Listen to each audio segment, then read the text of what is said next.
Big boss देखते हैं आप? अगर नहीं देखते हैं तो मेरे हिसाब से तो बहुत ही ज़्यादा अच्छा करते हैं, क्योंकि लड़ाई झगड़े के सिवा वहाँ कुछ और होता नहीं है। हालांकि वहाँ जो होता है वो आप स्क्रीन पर देखते हैं। ऐसा अगर असल ज़िंदगी में हो ना तो कई केस बन जाएंगे। गाली गलौज करने पर, अबे चुप है, अरे चुप। किसी को तमाचा जड़ देने पर, भाई नहीं नहीं नहीं, या किसी के पर्सनल स्पेस में घुसने पर छोटे लोग, छोटी सोच। और तो और पब्लिक प्लेस जहां पर कई और भी लोग हैं आपके अलावा, वहां पर कुछ आपत्तिजनक चीज करें तो। खैर, यहाँ तो मैं बिग बॉस को रोस्ट करने के लिए बैठा नहीं हूँ। तो सवाल ये है कि बिग बॉस की बात मैं क्यों कर रहा हूँ। उस चैनल पर जहां बाहुबलियों की बात होती है, लॉरेंस जैसे गैंगस्टर की कहानी होती है और अलग अलग अपराध और अपराधियों की बात होती है, तो जवाब है इसका अरमान मलिक। गायक अरमान मलिक नहीं, वो अरमान मलिक जो यूट्यूबर है, जिनकी 2 बीवियां हैं, पायल और कृतिका। उसी यूट्यूबर के ऊपर एक ऐसा गंदा आरोप लगा है ना कि सुनेंगे तो आपको भी शर्म आ जाएगा कि आप वैसे लोगों को फॉलो करते हैं, उनकी वीडियोस देखते हैं। और ये सिर्फ आरोप नहीं है, बल्कि पुलिस थाने में दर्ज और कोर्ट में पेंडिंग एक केस भी है। अब वो आरोप क्या है, उसे जानने से पहले ये समझिए कि आखिर ये सब कुछ सामने कैसे आया। कैसे 2 बीबी वाले यूट्यूबर आज करोड़ों लोगों के सवालों के घेरे में हैं। तो इन दिनों जियो सिनेमा पर ना reality show big boss OTT season 3 चल रहा है, जिसे इस बार सलमान खान नहीं बल्कि अनिल कपूर होस्ट कर रहे हैं। इसी रियलिटी शो में एंट्री होती है यूट्यूबर अरमान मलिक की। अकेले नहीं, बल्कि उनकी को क्रिएटर्स यानी उनकी दोनों बीवियों के साथ। एक का नाम है पायल और दूसरे का नाम है कृतिका, पहले भी बता चुका हूं मैं।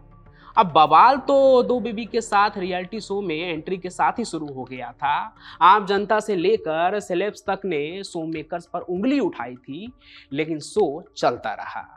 लेकिन फिर जब आगे इस रियलिटी शो में अरमान ने गुस्से में अपने को कंटेस्टेंट विशाल पांडे को तमाचा जड़ा ना, तब तो उनकी और भी ज्यादा आलोचना होने लगी। उसके बाद हाल में ही वो इसलिए भी ट्रोल हुए क्योंकि उन पर एक और आरोप लगा। आरोप ये कि बिग बॉस हाउस में लाइव कैमरे पर ही वो अपनी पत्नी के साथ कंबल के अंदर इंटीमेट होते हुए नजर आए। हालांकि यही तो इस शो की खासियत है कि यहाँ वो तमाम काम कैमरे पर होते हैं जिसे समाज एक्सेप्ट नहीं करता है। खैर, हम आते हैं उस मुद्दे पर जहाँ क्राइम छुपा हुआ है। तो बिग बॉस हाउस के अंदर कंटेस्टेंट के बीच तो बवाल चलता ही रहता है। सपना चौधरी से लेकर मनोज तिवारी तक इस शो में दिख चुके हैं। लेकिन OTT सीजन 3 में एक झड़प के दौरान अरमान मलिक ने कुछ ऐसा कह दिया ना कि उनकी खुद की पोल खुल गई। क्या है वो बात, उससे पहले आप ये वीडियो देखिए। अरे सब पे लगता है भाई, जो कुछ करता है सब पे लगता है। पता है वो दुनिया लगती है, समझा ना? तो दुनिया फिर क्या होगा? बाहर घूम रहा है तेरे पापा, बाहर घूम रहा है तेरे पापा। तो घर के अंदर हुए इस तीखे नोक-झोंक के बाद ये वीडियो खूब वायरल हुआ, जिसके बारे में लोगों ने अपना गुस्सा दिखाया कि कैसे अरमान मलिक शो में इतने गर्व से कह सकता है कि उसके ऊपर केस है, उसके बावजूद भी वो खुला घूम रहा है। अब बात यहाँ तक भी ठीक थी कि झगड़ा उगड़ा हुआ है, लेकिन इसके बाद एक और चीज वायरल हो गई। उसके बाद तो लोगों की तरफ से गुस्सा ऐसा फूटा ना कि उनके जो फैन भी थे ना कल तक, वो आज कहने लगे कि क्रिमिनल्स को बिग बॉस के घर के अंदर जगह क्यों दी गई। क्या उन्हें इनवाइट करने से पहले उन्होंने उनका बैकग्राउंड नहीं चेक किया था। तो असल में जो दूसरी चीज वायरल हुई थी वो एक FIR कॉपी थी। उस FIR कॉपी में सालों पुराना अरमान का एक कांड छुपा हुआ है। उस पर आरोप है कि उसने 11 साल की नाबालिग बच्ची को नशीली दवा देकर रेप किया था, जिसकी जानकारी उसके पहले पत्नी पायल को भी थी। ट्विटर पर वायरल हो रही FIR की कॉपी में साल 2019 की बात हो रही है, जहां अरमान मलिक की नाबालिग हाउस हेल्प में पुलिस ने केस दर्ज करवाया था। इस वायरल हो रही तस्वीर में पीड़िता का पूरा सच छपा हुआ है, जहां अरमान के साथ पायल मलिक का भी नाम लिया जाता है, जिन्हें दुष्कर्म के बारे में सब पता था और इसके बावजूद भी उन्होंने हाउस हेल्प को छुट्टी नहीं दी, यानी उसे घर से कहीं निकलने नहीं दे रही थी। असल में उस दिन हुआ क्या था वो भी जान लीजिए। मीडिया रिपोर्ट्स बता रही है कि नाबालिग लड़की अरमान के घर पर 24 घंटे रहती थी वो पायल के बेटे चीकू की देख रेख से लेकर घर की सफाई तक तमाम जो भी काम होते थे ना, सभी वो करती थी, एक नाबालिग लड़की। उसी नाबालिग हाउस हेल्प ने अरमान पर आरोप लगाया कि जब एक दिन सभी घर वाले अहमदाबाद गए थे, तब अरमान ने उसे ड्रग्स दिया और उसके साथ रेप किया। उसने उस वक्त डर की वजह से किसी को इसके बारे में कुछ नहीं बताया, लेकिन बाद में उसने अरमान के खिलाफ केस दर्ज करवाया। उसने बाकी भी बहुत कुछ अपने बयान में बताया है कि संदीप, जिसे सभी अरमान मलिक के नाम से जानते हैं, उसने उसके साथ क्या गंदी हरकतें की थी। अब वो चीज़ क्या है वो आप खुद पढ़ लीजिए पॉज करके, बाकी मैं आगे की कहानी पर आता हूँ। तो पीछे अभी जो भी बयान आपने पढ़ा होगा उसके मुताबिक अरमान ने न सिर्फ उसके साथ दरिंदगी की, बल्कि नाबालिग से काम करवाया और तो और उसके साथ हिंसा भी की, क्योंकि उसमें थप्पड़ मारे जाने की भी बात की। लेकिन इस केस में आगे क्या हुआ क्या नहीं, फिलहाल उसका कोई अपडेट नहीं।